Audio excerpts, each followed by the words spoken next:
शुक्राचार्य प्रणीत शुक्र नीति, दरिद्रता उन्मूलन एवं अखंड धन संपदा प्राप्ति का महाविज्ञान। प्रिय श्रोताओं, अभिवादन। यदि आप अपने जीवन से दरिद्रता रूपी भयंकर अभिशाप का समूल नाश करके अखंड धन संपदा, परम ऐश्वर्य और वैभव का स्वामी बनना चाहते हैं, तो आज का यह गंभीर विमर्श केवल और केवल आपके लिए ही है। संसार में धन के बिना न तो धर्म की स्थापना संभव है, न ही किसी प्रकार की लौकिक या पारलौकिक कामनाओं की पूर्ति। बिना अर्थ के मनुष्य का जीवन सर्वथा निरर्थक और उपहास का पात्र बनकर रह जाता है। प्राचीन भारतीय मनीषा में दैत्य गुरु शुक्राचार्य द्वारा प्रणीत शुक्र नीति सार एक ऐसा कालजयी, अलौकिक और चमत्कारिक ग्रंथ है जो न केवल राजसत्ता के कुशल संचालन का मार्ग प्रशस्त करता है, अपितु एक सामान्य साधनहीन मनुष्य को रंग से राजा बनाने की अभूतपूर्व क्षमता भी अपने भीतर समाहित रखता है। ओम ह्रीं क्लीं श्रीं महालक्ष्मी नमः।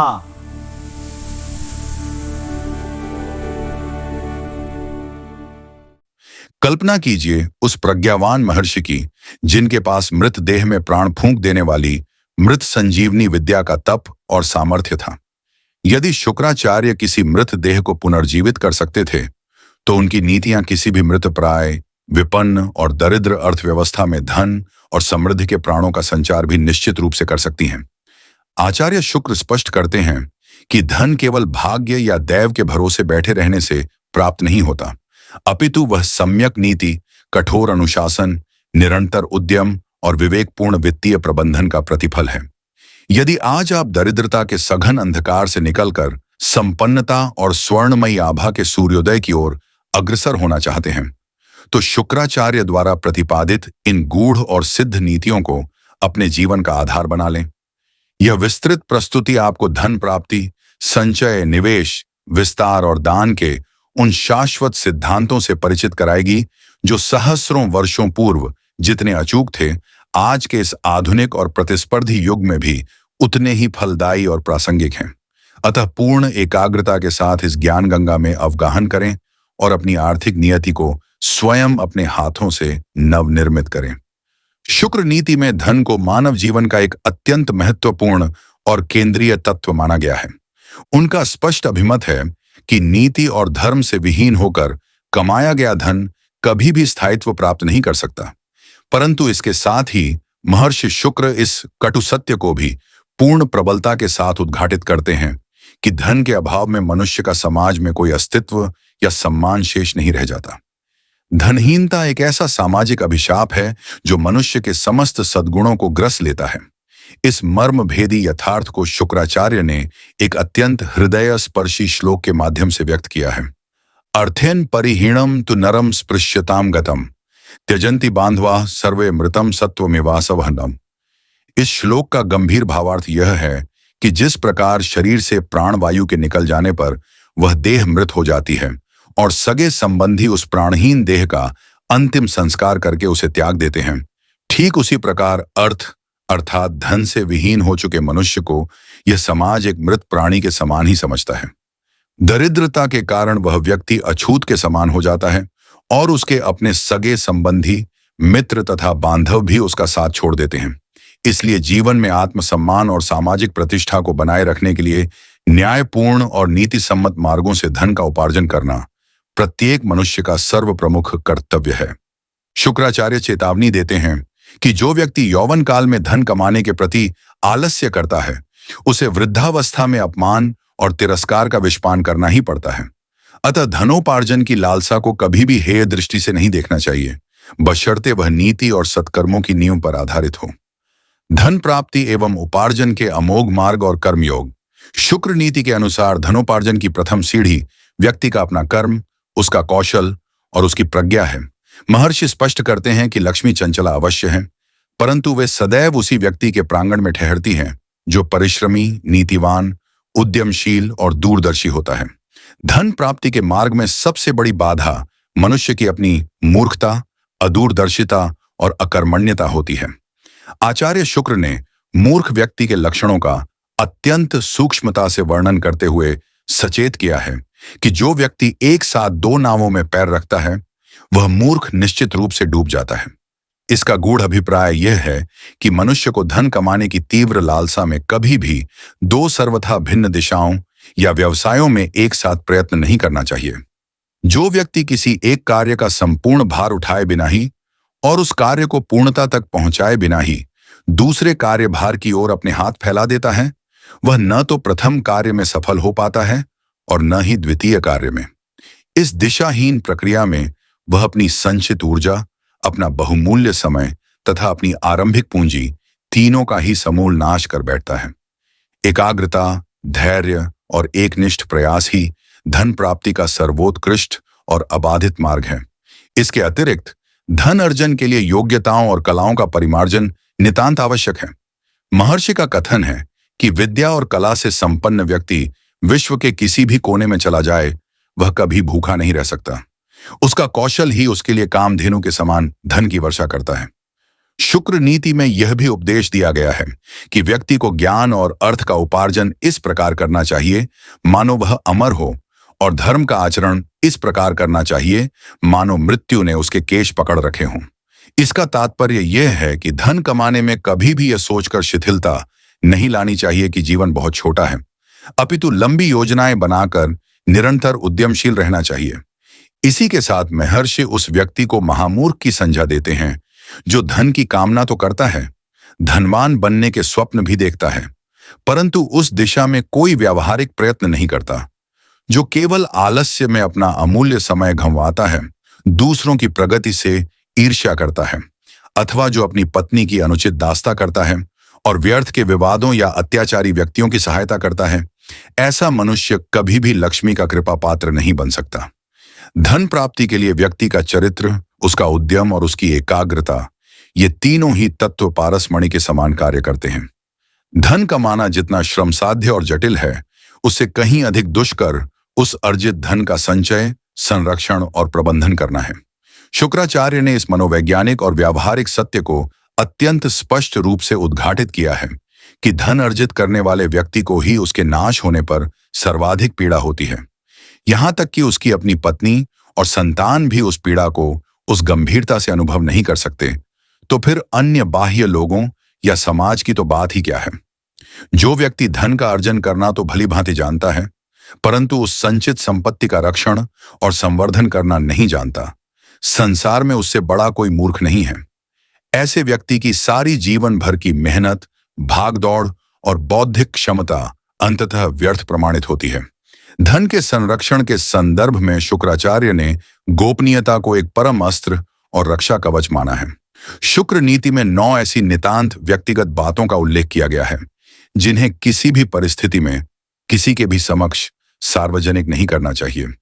इन 9 गुप्त बातों में मनुष्य की अपनी वास्तविक आयु, अपने घर के आंतरिक रहस्य, दाम्पत्य जीवन की काम क्रीड़ाएं, रोगों की औषधियां, अपने द्वारा किए गए परोपकार व दान, प्राप्त हुआ मान सम्मान, समाज में स्वयं का हुआ अपमान, गुरु द्वारा कान में दिया गया मंत्र और सबसे महत्वपूर्ण अपनी संचित धन संपत्ति सम्मिलित है। अपनी संपत्ति, बैंक बैलेंस, निवेश और आय के स्रोतों का प्रदर्शन या अहंकारवश बखान करने से समाज में ईर्ष्या उत्पन्न होती है। जब आप अपनी संपत्ति का सार्वजनिक प्रदर्शन करते हैं तो ज्ञात और अज्ञात दोनों प्रकार के शत्रुओं का जन्म होता है। लोग आपसे अनुचित अपेक्षाएं पालने लगते हैं, उधार मांगने वालों की कतार लग जाती है और संपत्ति को असामाजिक तत्वों तथा दुष्टों की दृष्टि लगने का भय सदैव बना रहता है। शुक्राचार्य के अनुसार आप अपनी सफलता का कितना भी उत्सव मना लें, परंतु अपनी तिजोरी की चाबी और अपने धन की वास्तविक मात्रा को अपनी परछाई से भी छिपा कर रखें।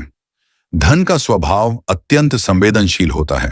जो इसका ढिंढोरा पीटता है, लक्ष्मी उससे रुष्ट होकर किसी गंभीर और शांत व्यक्ति के पास चली जाती है।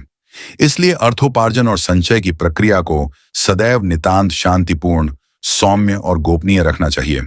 शुक्र नीति धन के प्रबंधन और पारिवारिक बजट के नियोजन के लिए जो गणितीय और तार्किक सूत्र प्रदान करती है, वह आधुनिक काल के किसी भी उन्नत वित्तीय प्रबंधन के सिद्धांतों से कहीं अधिक उत्कृष्ट है। संचय की मात्रा को लेकर महर्षि एक स्पष्ट नियम निर्धारित करते हैं कि प्रत्येक गृहस्थ मनुष्य को अपनी शुद्ध आय का न्यूनतम 1/4 हिस्सा सदैव बचाकर रखना चाहिए।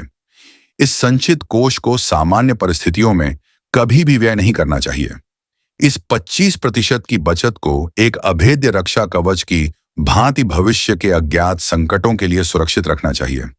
आय के विभाजन का एक अन्य अत्यंत सूक्ष्म और वैज्ञानिक प्रतिमान भी शुक्र नीति में दृष्टव्य है, जहां मनुष्य की संपूर्ण आय को 5 समान भागों में विभक्त करने का परामर्श दिया गया है। इस सिद्धांत के अनुसार आय का प्रथम 20% भाग परिवार के उपभोग, भोजन, वस्त्र, आवास के लिए होना चाहिए। द्वितीय 20% भाग अपने व्यवसाय या कौशल को बढ़ाने के लिए पुनर्निवेश के रूप में प्रयुक्त होना चाहिए। तृतीय 20% भाग अपने आश्रितों, माता पिता और सगे संबंधियों की सहायता के लिए होना चाहिए। चतुर्थ 20% भाग सात्विक दान और समाज कल्याण के लिए समर्पित होना चाहिए और अंतिम 20% भाग आपातकाल या भविष्य की सुरक्षा के लिए पूर्णतः संचित होना चाहिए।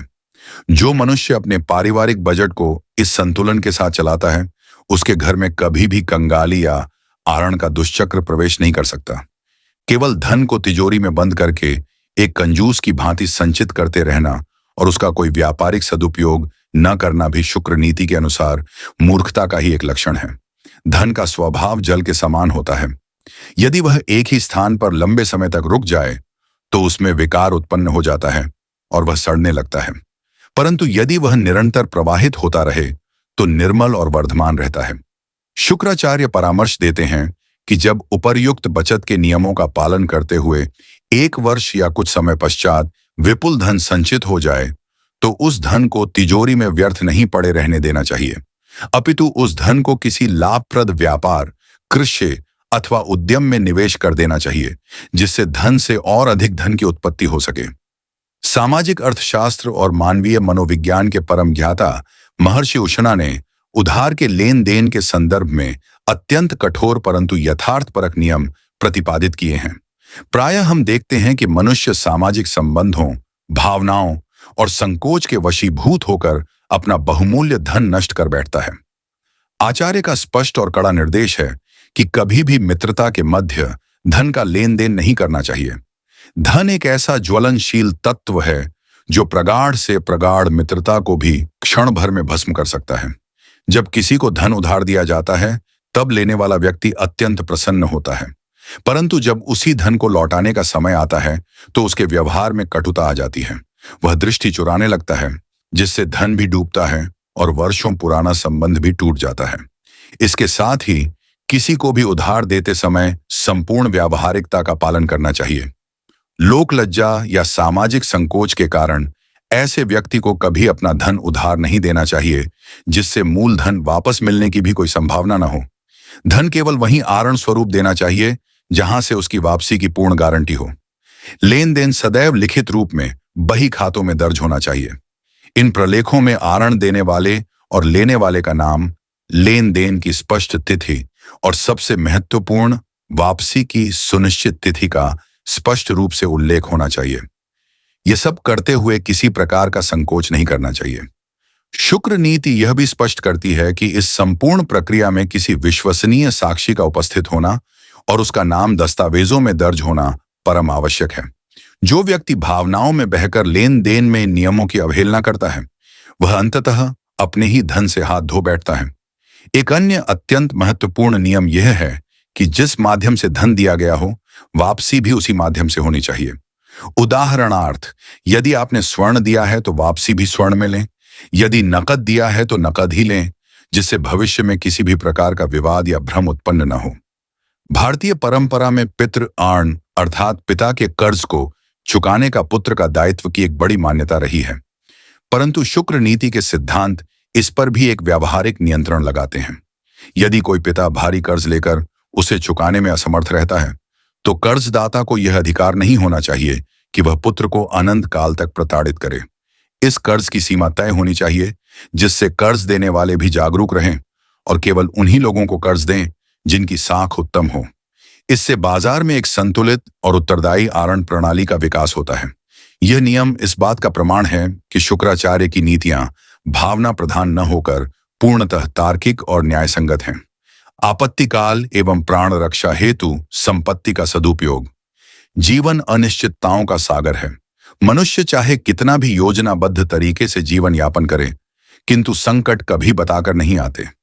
आपातकाल के लिए धन संचय के संदर्भ में शुक्राचार्य का श्लोक जीवन के लिए एक अत्यंत सचेतक और मार्गदर्शक सिद्धांत प्रस्तुत करता है।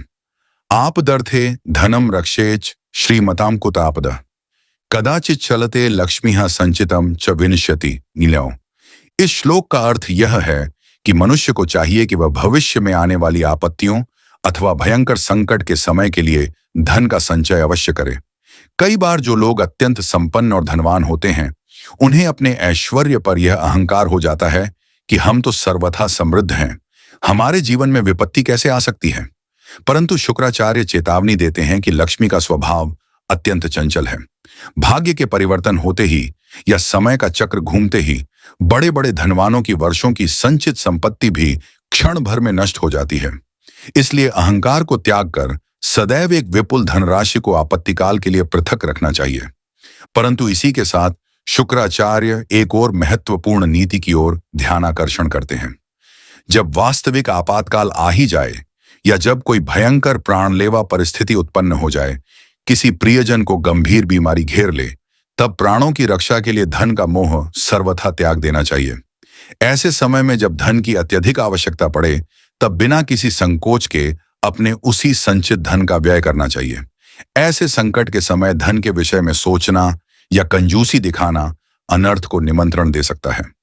प्राणों की रक्षा सर्वोपरि है। यदि व्यक्ति स्वयं और उसका परिवार जीवित और सुरक्षित रहेगा, तभी वह भविष्य में पुनः अपनी बुद्धि और बाहुबल से धनार्जन कर सकेगा। संकट काल में धन को पानी की तरह बहाकर भी यदि प्राण बच जाए, तो वह सौदा घाटे का नहीं माना जाता। विद्वान श्रोताओं, महर्षि शुक्राचार्य द्वारा रचित शुक्र नीति मात्र कुछ श्लोकों या सिद्धांतों का संग्रह नहीं है। यह जीवन जीने की एक उत्कृष्ट, सार्वभौमिक और शाश्वत कला है। यह ग्रंथ हमें यह अमूल्य शिक्षा देता है कि धन कमाना एक कौशल है जिसे निरंतर अभ्यास से प्राप्त किया जाता है। धन को बचाना एक तपस्या है जो इंद्रिय निग्रह से संभव है। धन का विस्तार करना एक विज्ञान है जिसके लिए बौद्धिक कुशाग्रता आवश्यक है, और धन का सही समय पर सही कार्यों में दान तथा उपभोग करना एक महान दार्शनिक उपलब्धि है। जो व्यक्ति इन चारों सुदृढ़ स्तंभों पर अपने आर्थिक जीवन का भव्य भवन निर्मित करता है, दरिद्रता उसके स्वप्न में भी प्रवेश नहीं कर सकती। अपनी आय का सदुपयोग करना सीखें, मूर्खतापूर्ण निर्णयों और अंधविश्वास से बचें, एक ही समय में अनेक कार्यों में उलझने की प्रवृत्ति का त्याग करें। आपातकाल के लिए सदैव तत्पर रहें और समाज के प्रति अपने दायित्वों का निर्वहन सात्विक दान के माध्यम से करते रहें। इन नीतियों को अपने जीवन में आत्मसात करने वाला व्यक्ति निश्चित रूप से माता लक्ष्मी का परम कृपा पात्र बनता है और इस लोक तथा परलोक दोनों में अपार यश, सम्मान और अखंड समृद्धि प्राप्त करता है। यदि आपको दैत्य गुरु भार्गव शुक्राचार्य की इन अमूल्य, यथार्थपरक और गूढ़ नीतियों ने तनिक भी प्रेरित किया है, और यदि आप इस ज्ञान गंगा से प्राप्त रत्नों को अपने जीवन में उतारकर एक धनवान, यशस्वी और संतुष्ट व्यक्ति बनने का दृढ़ संकल्प लेते हैं, तो इस वीडियो को अपना भरपूर समर्थन प्रदान करें। इस प्रस्तुति को अवश्य लाइक करें। अपने विचारों, अनुभवों और संकल्पों को नीचे कमेंट बॉक्स में जय शुक्रदेव, जय मां लक्ष्मी अथवा सर्वे भवन्तु सुखिनः लिखकर हमारे साथ साझा करें। याद रखें, ज्ञान बांटने से कभी घटता नहीं, अपितु बहुगुणित होकर वापस आता है। अतः दरिद्रता का नाश करने वाले इस संजीवनी के समान अमृत तुल्य ज्ञानवर्धक वीडियो को अपने समस्त परिजनों, मित्रों और शुभ चिंतकों के साथ अधिकाधिक शेयर करें। और अंत में, यदि आप भविष्य में भी हमारे प्राचीन भारतीय शास्त्रों, वेदों, उपनिषदों, स्मृतियों और नीति ग्रंथों में छिपे ऐसे ही दुर्लभ, प्रामाणिक और कल्याणकारी ज्ञान से निरंतर जुड़े रहना चाहते हैं, तो हमारे इस चैनल को अभी सब्सक्राइब करें और बेल आइकन अवश्य दबाएं। आपके द्वारा दिया गया समय और समर्थन ही हमारी वास्तविक ऊर्जा और पूंजी है। अपना अमूल्य समय देने और इस गंभीर विमर्श को पूर्णतः श्रवण करने के लिए आप सभी का हृदय की गहराइयों से कोटि कोटि धन्यवाद। नमस्कार।